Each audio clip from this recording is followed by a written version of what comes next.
اور قرآن کریم کی آیت میں نے پڑھی ہے والذین یؤذون اللہ ورسولہ لعنہم اللہ فی الدنیا والآخرہ، جو اللہ کو اور اس کے رسول کو تکلیفیں پہنچا رہے ہیں ان کے لیے، ان کے اوپر دنیا میں بھی لعنت ہے، آخرت میں لعنت ہے، اور ان کے لیے بڑا سخت عذاب ہے۔ اللہ ہمیں اپنے فضل سے آپ کو تکلیف پہنچانے سے محفوظ فرما دے۔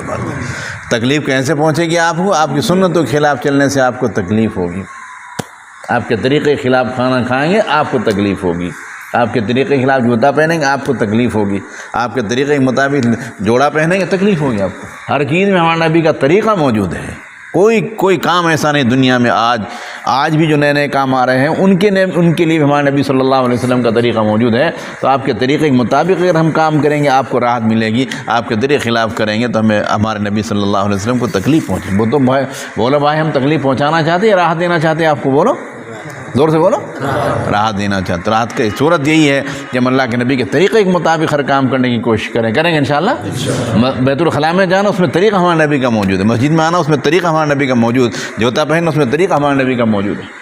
ایک اللہ والے نے تربوز منگایا، اس وقت میں جو لوگ موجود تھے ان سے پوچھا بھائی کاٹ کر کھانا سنت ہے پھوڑ کر کھانا سنت ہے؟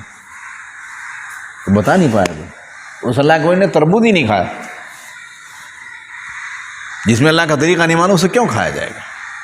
یہ جذبہ اللہ ہمارے اندر بھی پیدا فرما دے۔